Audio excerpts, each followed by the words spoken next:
Assalamualaikum. Kembali lagi di channel saya. Sebelumnya, yang belum subscribe, tolong subscribe dan aktifkan tanda loncengnya supaya kamu tidak ketinggalan cerita-cerita menarik dari saya. Ya Allah, kita mau ke arah mana ini? Semua nampak sama, ujar Rudi. Kepalanya sudah mulai pusing kelelahan berpikir. Kita istirahat di sini sebentar ya, ngisi energi. Lili meletakkan tasnya di tanah yang empuk, lantaran saking tebalnya humus di hutan itu. Rudi dan Lucky ikut melakukan hal yang sama. Tubuh mereka butuh istirahat sejenak sebelum kembali melanjutkan perjalanan. Iya, cek perbekalan kita. Apa masih banyak? Tanya Rudi setelah posisi duduknya sudah nyaman. Tinggal sedikit, Rud. Sebagian kita tinggal di tasnya Wanda dan Vika.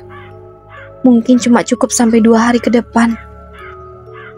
Jawaban Lili cukup membuat hati Rudi gundah. Sangat tipis.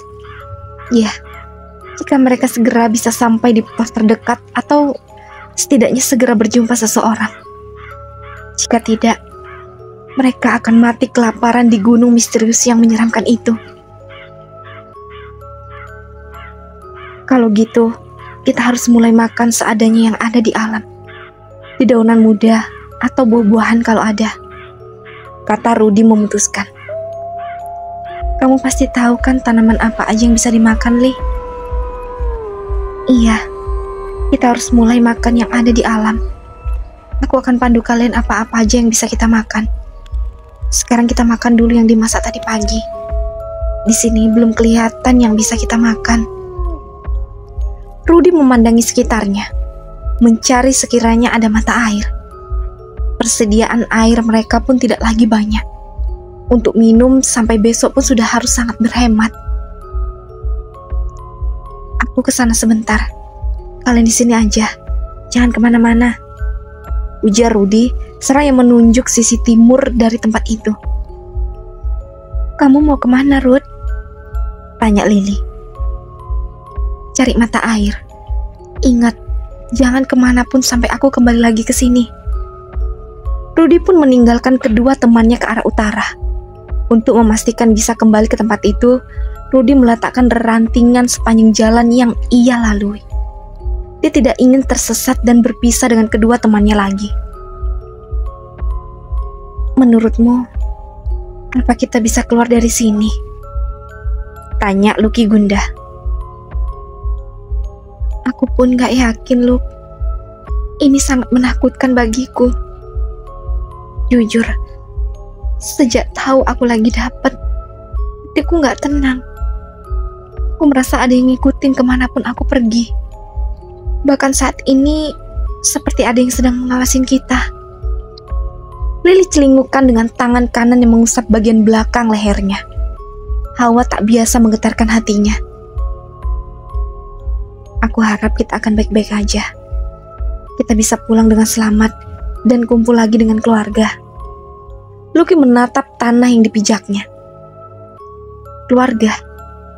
Benarkah dia akan disambut bahagia jika bisa pulang dengan selamat? Pria muda itu menghembuskan napasnya yang terdengar berat, namun tidak melegakan dadanya sama sekali. Sudah cukup jauh Rudi berjalan melihat apa yang sekiranya bisa dilakukan setelah ini.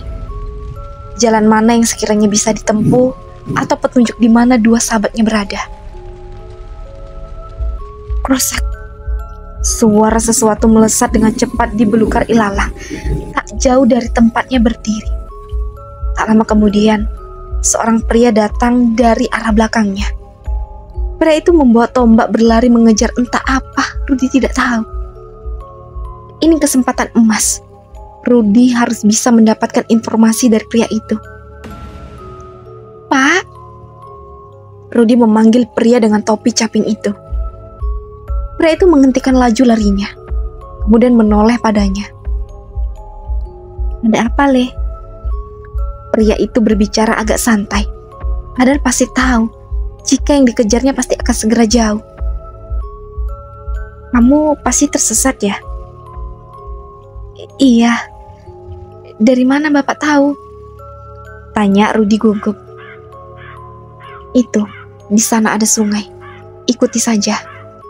Ingat, jangan ambil apapun dari sungai itu selain airnya.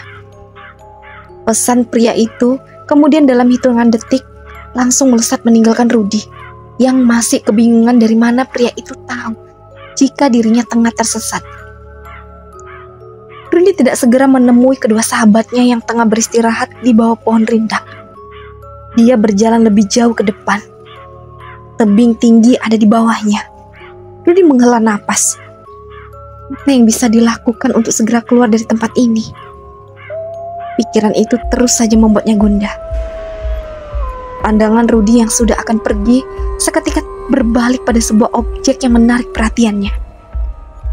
Kilatan dari logam mengikilat. Hati Rudi berbunga. Bukankah itu kampung Gimanik? Bagai tengah menerima kemenangan mutlak, hati Rudi bersorak-sorai. Itu rumah Ki Fajar. Rudi berseru senang. Dari yang dia lihat, kampung itu tidaklah jauh dari tempatnya berdiri. Jika dikira-kira sekitar 2 atau 3 jam perjalanan dari tempat itu pasti sangat dekat. Dia dan kedua temannya pasti akan segera mendapatkan bantuan untuk mencari keberadaan Pika dan Wanda. Rudi segera berlari menemui Lucky dan Lily. Tiba-tiba saja, gerombolan Gagak begitu ramai, namun tidak ada wujudnya. Suaranya melengking menyayat hati. Seketika, bulu kuduknya meremang. Ada apa ini? Rudi berlari. Perasaannya bagaikan burung gagak itu tengah mengejarnya. Meski tak berwujud, ini cukup membuatnya sangat ketakutan. Aduh, kaki Rudi terperosok dan terjatuh. Tubuhnya menggelinding ke bawah. Kemiringan yang cukup curam membuatnya sangat cepat berada jauh dari asalnya semula. Rerumputan tidak cukup mampu menahan laju tubuhnya. Rerumputan itu tergilas dan dia semakin jauh. Sambil meringkis, Rudi bangkit. Tubuhnya terasa remuk menggelinding cukup jauh dari ketinggian.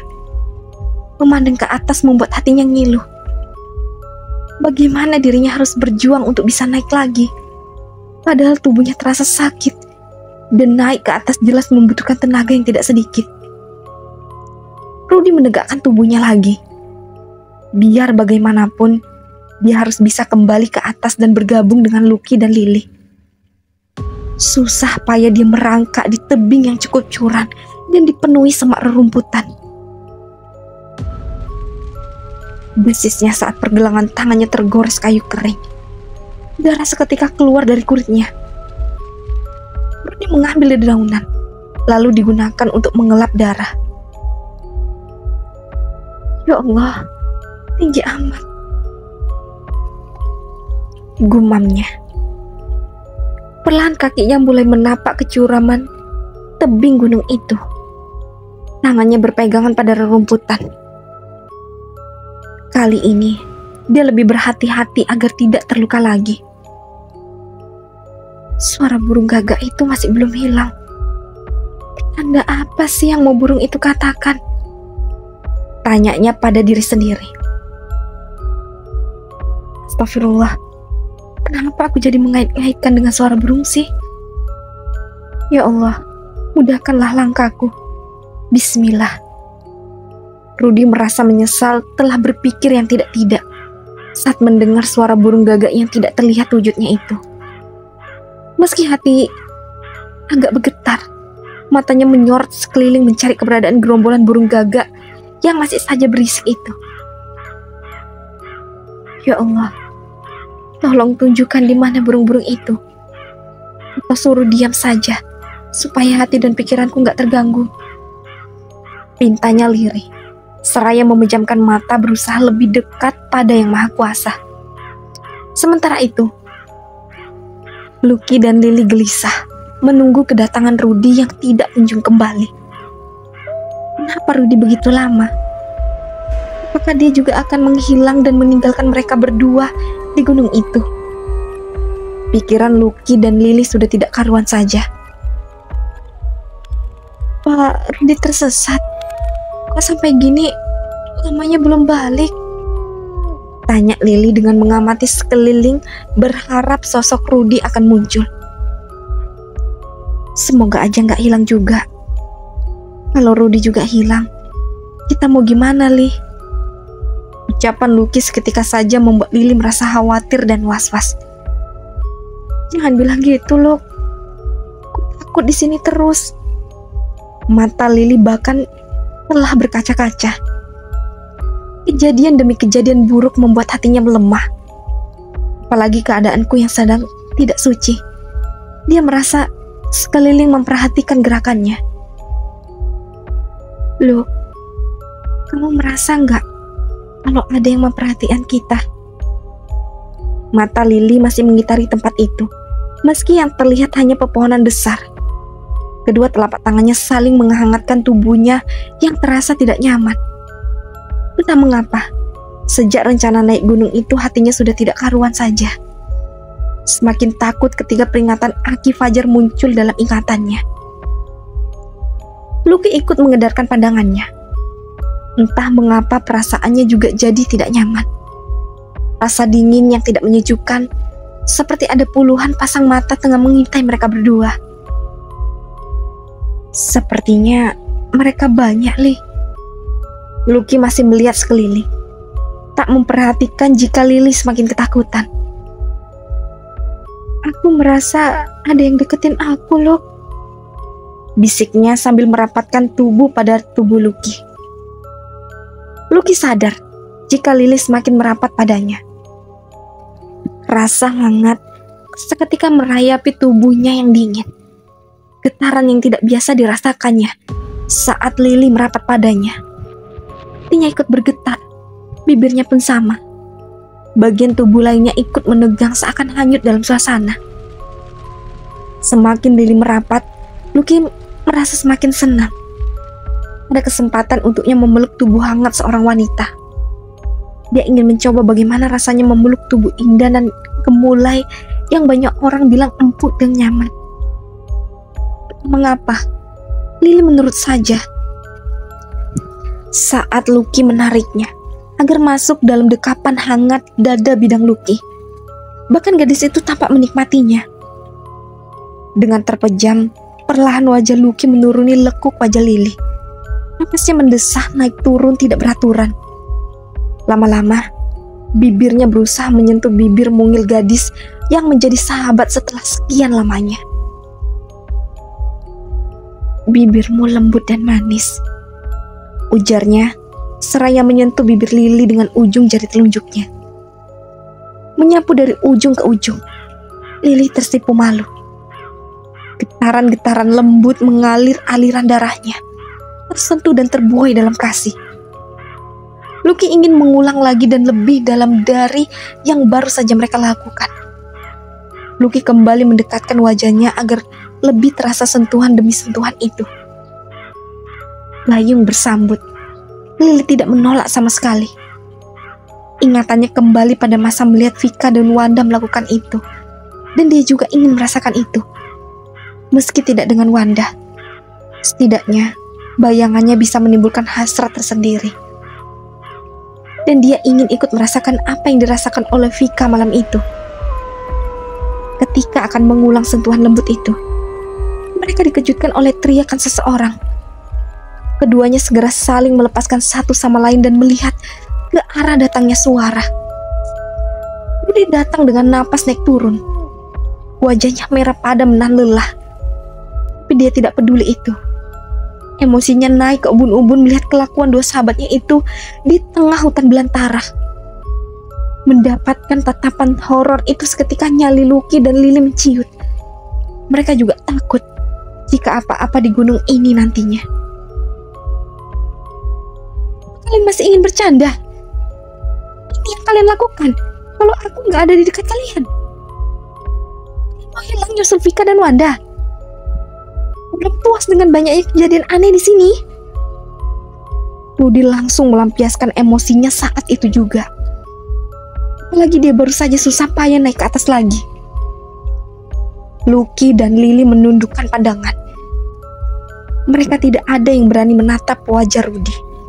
Mereka tahu jika saat ini pemuda itu sedang dalam keadaan marah, dan mereka tidak ingin cari masalah lagi dengan melayani debat Rudy. Rudy semakin dekat membawa serta wajah merah padamnya itu. Apa kalian tahu kalau perbuatan kalian itu bisa bikin kita celaka? Kamu lagi dapat, Li. Kok masih pengen cari perkara tambahan? Kurang banyak masalah yang kita hadapi. Tanyanya geram sambil menunjuk dada kedua sahabatnya. Maaf, kami hilap, Ruth. Aku janji gak akan gitu lagi, ucap Lily penuh perasaan bersalah.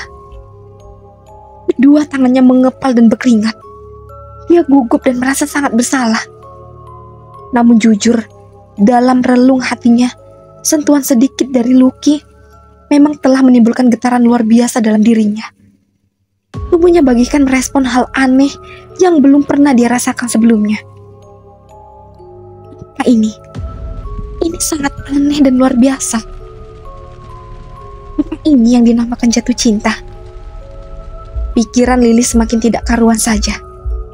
Entah mengapa perasaan ini juga menimbulkan perasaan malu dalam dirinya. Sungguh situasi hati yang aneh. Burung gagak kembali berisik tanpa ada wujudnya. Rudy langsung masuk dalam mode waspada tingkat tinggi. Ternyata bukan hanya Rudy yang bisa mendengar suara itu. Lucky dan Lily juga bisa merasakan hawa aneh disertai suara gagak yang terdengar sangat menyayat hati. Burungnya kok nggak kelihatan ya? Padahal suaranya kayak dekat banget loh, kata Lucky heran. Aku dari tadi didekati terus dengan suara burung gagak ini, ujar Rudy, membuat semua yang ada tercengang. Ketiga anak muda itu kemudian berkumpul jadi satu, membentuk formasi lingkaran. Mereka saling melindungi satu sama lain, khawatir jika tiba-tiba ada serangan mendadak dari makhluk tidak kasat mata. Mata mereka mencari rupa dari makhluk tanpa wujud itu. Namun nihil, hanya ada suara ramai burung gagak saling bersahutan tiada henti. Suaranya memekakkan telinga hingga terasa sakit. Angin yang berhembus bersuhu hangat, kemudian terasa panas, gerah sekali. Tetapi meskipun angin berhembus kencang, dedaunan dan ranting-ranting pohon tidak bergerak sama sekali.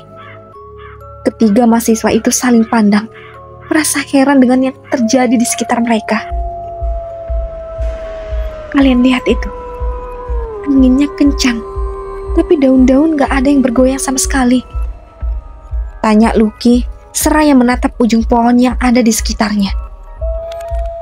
Iya, ini aneh. Waspadalah, ini bukan angin biasa.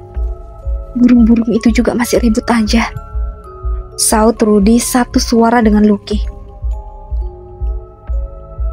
Takut, Lucky, Rudy. Lily menggenggam tangan kedua sahabatnya. Wajahnya memperlihatkan kecemasan yang cukup mendalam. Bagaimanapun, musuh mereka saat ini adalah sesuatu yang tidak bisa dilihat oleh mata. Mereka bisa dengan mudah tertipu. Mereka semakin merapatkan posisi dan mengurangi celah agar lebih kuat dan tidak mudah ditumbangkan oleh lawan. Tanpa diduga, Lucky terlempar ke belakang. Tubuhnya seperti tumbur sesuatu dari depan, tetapi tidak terlihat. Lucky mengerang kesakitan sambil memegangi dadanya. Rudy dan Lily segera berlari menghampiri Lucky yang tergeletak di tanah, tentu dengan pikiran waspada tingkat tinggi. Dengan segera, Rudy membuka baju Lucky dan melihat dada sahabatnya itu membiru, seperti ada bekas ditinju dengan kekuatan penuh. Rudy menghela nafas berat. Ini bukan hal yang biasa dianggap sepele. Mereka menghadapi makhluk yang tidak bisa diremehkan. Apa dan bagaimana mereka sama sekali tidak tahu. Rudy mengambil air, kemudian usapkan ke dada Lucky. Lucky merasakan dadanya sedikit lebih dingin dari sebelumnya. Pukulan itu seperti bara api. Rasanya panas banget, kata Lucky dengan nada yang berat menahan rasa sakit di dadanya. Apa sakit banget? Tanya Lily tanpa berani menyentuh dada Lucky yang terlihat memar. Iya. Lucky menutup matanya, menahan rasa sakit agar tidak semakin menjalar ke seluruh tubuhnya. Rasa sakit itu perlahan berkurang saat Rudy membaca doa, meniupkan pada telapak tangannya, kemudian diusapkan ke dada Lucky. Lily mengamati sekeliling. Suasana sudah kembali semula. Tidak ada angin, sejuk dan tidak ada suara gagak riuh tiada henti. Dia agak sedikit lega. Setidaknya bisa memulihkan kondisi Lucky terlebih dahulu sebelum hal aneh lainnya datang mengganggu mereka. Tetapi di dalam hati dia sangat berharap agar ini adalah kali terakhir mengalami hal tak lazim. Tiba-tiba aja semua langsung kembali semula. Aku makin gak yakin kita bisa bertahan sampai kampung, ujar Lily sedikit putus asa. Entah mengapa rasanya akan sangat sulit untuk bisa keluar dari zona mengerikan ini. Udahlah, jangan berpikir gitu. Kita hanya perlu lebih waspada aja, saut Rudy, berusaha membuat dua sahabatnya lebih tenang, walaupun dalam hati dia sendiri pun ketar-ketir. Sementara itu, tim pencari sedang berusaha mendaki gunung yang sebenarnya tidak cukup tinggi itu. Tetapi mereka merasa kelelahan yang teramat sangat. Padahal perjalanan baru saja sampai di ujung tanah kampung Cimanik. Belum naik gunung sama sekali. Udah berapa kilo sih kita naik gunung ini? Tanya Adan, pria berbaju biru lengan panjang sembari menegakkan punggungnya yang terasa bengkok lantaran kelelahan berjalan menanjak. Belum jauh, tuh kampungnya aja masih kelihatan, saut Ujang seraya menunjuk kampung Cimanik membuat tungkai Adan melemas. Masya Allah, kok rasanya jauh banget ya, keluhnya lagi. Adan duduk di batu yang banyak timbul di atas tanah tepi jalanan menanjak itu. Beberapa teman mereka yang lain mengikuti aktivitas baru Adan. Mereka juga merehatkan tubuh yang sudah kelelahan. Aneh, jalan cuma segitu kok rasanya berat banget ya. Kan gak jauh dari kampung, keluh salah satu anggota tim SAR yang sudah berulang kali naik gunung untuk mengevakuasi pendaki yang mengalami nasib buruk saat pendakian. Apa mungkin ini ada kaitannya dengan pendakian terlarang di bulan ini? Aku sebenarnya merasa heran. Walau gunung lain pantangannya di bulan Suro, kok gunung ini justru di bulan Safar ya? Kalian merasa aneh gak sih? Tanya Rizky, salah satu anggota tim SAR yang lain. Semua yang istirahat di tempat itu bergelut dengan pikiran masing-masing. Tak ada yang dapat menerka dan menyatakan pendapatnya. Ini misteri besar dalam pendakian gunung. Dimanapun tidak ada satupun yang memiliki pantangan waktu selain bulan Suro, selain gunung Halimunan ini. Salah seorang yang sejak tadi hanya diam menyimak di salah satu sudut tebing berjalan mendekat. Kemudian dia berbicara lirih, seakan tidak ada yang boleh mendengar selain mereka. Sesuatu yang rahasia tapi menjadi konsumsi publik di tempat itu. Ada lagi yang perlu disembunyikan saat ini. Apa di antara kalian gak ada yang tahu sejarah larangan itu? Tanya pria yang masih muda itu. Pemuda itu celingukan, seolah menghindari jika ada yang hendak mendengarkan ucapannya. Lalu dia berusaha merangkai kata mana yang harusnya dia katakan terlebih dahulu. Dia khawatir jika yang akan dikatakannya itu menjadi ketakutan sendiri bagi kawan-kawannya.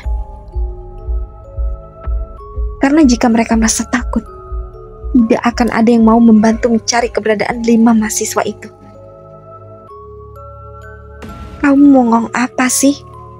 Tanya Adan mendesak agar rekannya yang bernama Catur itu mau menceritakan yang dia maksud sejak tadi. Tapi aku gak yakin kalian akan percaya dengan yang aku ceritakan. Ini bukan sesuatu yang bisa diterima akal sehat. Bukan juga makanan buat orang yang punya logika tingkat tinggi. Catur masih bisa bertele-tele dengan apa yang akan dia katakan. Semua merasa gemas dengan tingkah Catur yang menguras energi kesabaran mereka. Bahkan ada yang hendak melempar sepatu ke arahnya, membuat pria berkepala pelontos itu tertawa geli.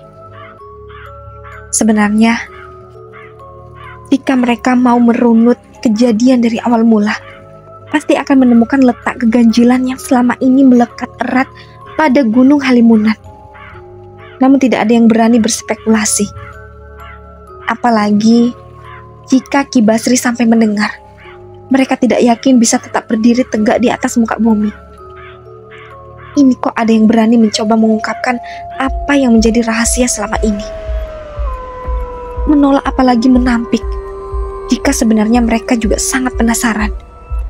Hanya saja, ketakutan lebih mendominasi sehingga tidak berani menuntut lebih pada siapapun yang mengetahui seluk-beluk larangan dan pantangan yang berlaku di Gunung Halimunan. Kamu mau aku pukul kepala pontosmu itu, biar mau ngomong Tur? Gertak rekan lain yang merasa gemas melihat keraguan-raguan Catur dalam bercerita. Catur memainkan jemarinya yang berkeringat. Apakah dia harus ceritakan atau sembunyikan rahasia ini? Catur masih saja ragu antara akan bicara atau hanya diam saja, bagaikan sebuah isyarat agar tetap jadi rahasia. Dalam waktu bersamaan, ketua tim SAR pencarian memanggil rombongan Catur agar segera kembali melanjutkan perjalanan mendaki gunung untuk mencari rombongan pendaki yang dinyatakan hilang. Hal ini dijadikan kesempatan bagi Catur untuk melarikan diri dari kejaran wawancara rekan-rekannya. Dengan segera, dia kembali menggendong tas carrier besar berisi logistik mereka selama dalam masa pencarian. Kemudian menyusul mendekati ketua tim yang menunggunya di atas. Catur merasa lega, bisa terbebas dari pertanyaan yang membutuhkan jawaban logis. Namun ada juga perasaan tak nyaman terus menyembunyikan rahasia besar itu. Namun gunung itu juga bagaikan tak mau diekspos soal misterinya. Seakan biarkan semua mendapatkan jawaban lewat petualangan sebenarnya. Hujan tiba-tiba turun. Pada beberapa menit yang lalu, langit sangat cerah tanpa gumpalan awan sedikit pun. Angin bahkan bertiup sepoi-sepoi menyejukkan.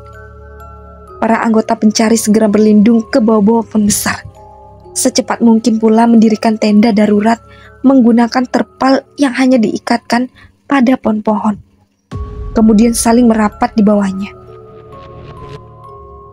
Barusan cuaca panas kok tiba-tiba hujan ya?